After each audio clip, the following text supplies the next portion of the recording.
Once upon a time, on a chilly Halloween night in the quaint town of Starhollow, nestled between murmuring forests and a sky full of shimmering stars, there lived a kind-hearted ghost named Flicker. Unlike other ghosts, Flicker was warm and helpful, always eager to lend a hand.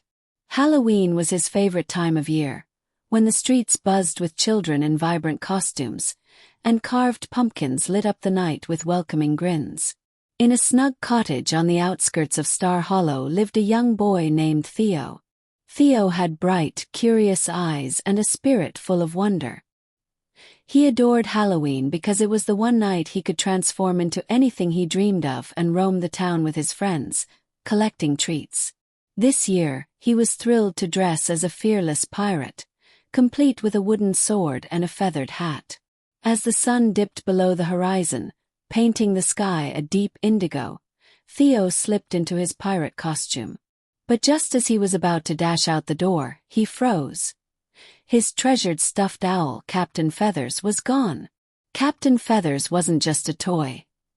He was Theo's trusty sidekick, his partner in every imaginary voyage. Theo's heart sank. Tears prickled his eyes as he searched his room, under the bed, behind the curtains, and in every drawer. But Captain Feathers was nowhere to be found. Just when despair began to settle in, a gentle voice broke the silence. "Don't fret, Theo. I'll help you find Captain Feathers," the voice said softly. Theo spun around, startled.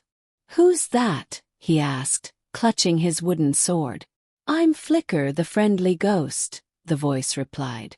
"I live in the old oak tree outside and love helping kids, especially on Halloween. Let's set sail on a quest to find your owl." Theo wiped his eyes and nodded, feeling a spark of hope. He grabbed his lantern, its warm glow steadying his nerves. "Where do we begin?" he asked, his voice braver now. Flicker shimmered into view, his ghostly form glowing faintly in the twilight. "Let's retrace your steps from today," he suggested. Together, they ventured into the crisp night. The moon bathed Starhollow in silver light, and the streets echoed with laughter and the crunch of fallen leaves. As Theo and Flicker began their search, starting at Theo's cottage and fanning out into the town, they stumbled upon two peculiar travelers near the glowing pumpkin lanterns of the town square.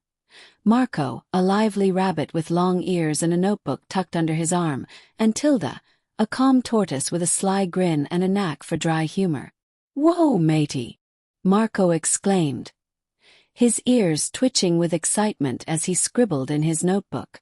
"You're a pirate, and that's a real ghost." "I'm Marco, puzzle solver extraordinaire. This is Tilda. We just came from a desert valley with singing stones.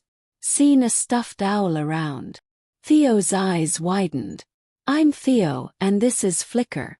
I lost my owl, Captain Feathers. Singing stones. That's wild. No owl here, but wanna help us look." Tilda tilted her head, her shell glinting under the moonlight. "S'pose we could, kid. Sounds like a mystery, and Marco's ears are already flapping for it. Lead on, pirate." Flicker chuckled, his glow brightening. "Welcome aboard. Let's check Starhollow together. Maybe Captain Feathers is hiding with your stone songs." With Marco and Tilda joining the crew, the group continued their search. Their first stop was Mr. Willow's bakery, where the kind baker always handed out caramel apples. "Have you seen a stuffed owl, Mr. Willow?" Theo asked, hopeful. Mr. Willow scratched his chin and shook his head. "Not today, lad. But keep looking, you'll find him yet." Theo thanked him and they pressed on. They checked the town square, where a lively costume contest was underway, the meadow where Theo often played, and even the glowing corn maze by the town hall. But Captain Feathers remained elusive. As they wandered, Flicker paused, his glow flickering thoughtfully. "Theo, did you visit the Murmuring Forest today?" he asked. Theo's face lit up. "Yes, I was there with my friends this morning. Maybe Captain Feathers is there." With newfound energy, they hurried toward the Murmuring Forest. The trees stood tall and ancient, their branches whispering secrets in the breeze.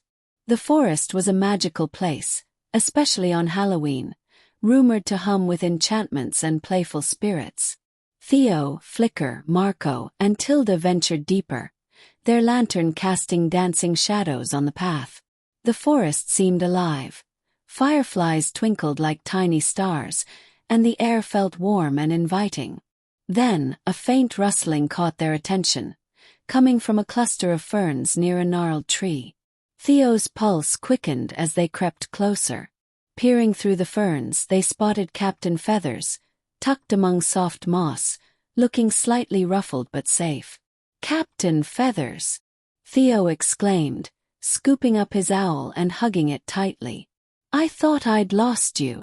Flicker's glow brightened with joy. "Mission accomplished, Theo. Let's head back." Marco clapped his paws. "Nice one. This forest's got some magic like our singing stones. Bet Prickly, our cactus pal, would love it here." Tilda smirked. "If Prickly could stop blushing long enough to sing. You kids and your lost toys. Reminds me of home." As they left the forest, Theo felt a wave of gratitude. "Thank you, Flicker, Marco, Tilda. I couldn't have done this without you." "Any time, Theo," Flicker replied. "Helping friends is what makes Halloween special." Back at Theo's cottage, Starhollow still thrummed with Halloween cheer. Theo, Flicker, Marco, and Tilda parted with a promise to stay friends. Flicker drifted back to his oak tree, keeping watch over the town until his next adventure, while Marco and Tilda headed off, chatting about their next riddle. Theo snuggled into bed with Captain Feathers, feeling safe and content. As he drifted off, he knew that no matter what mysteries lay ahead, he'd always have Flicker, and maybe even Marco and Tilda, to join him on enchanted Halloween nights. With that thought, he slipped into dreams of new adventures waiting just beyond the horizon all four could share.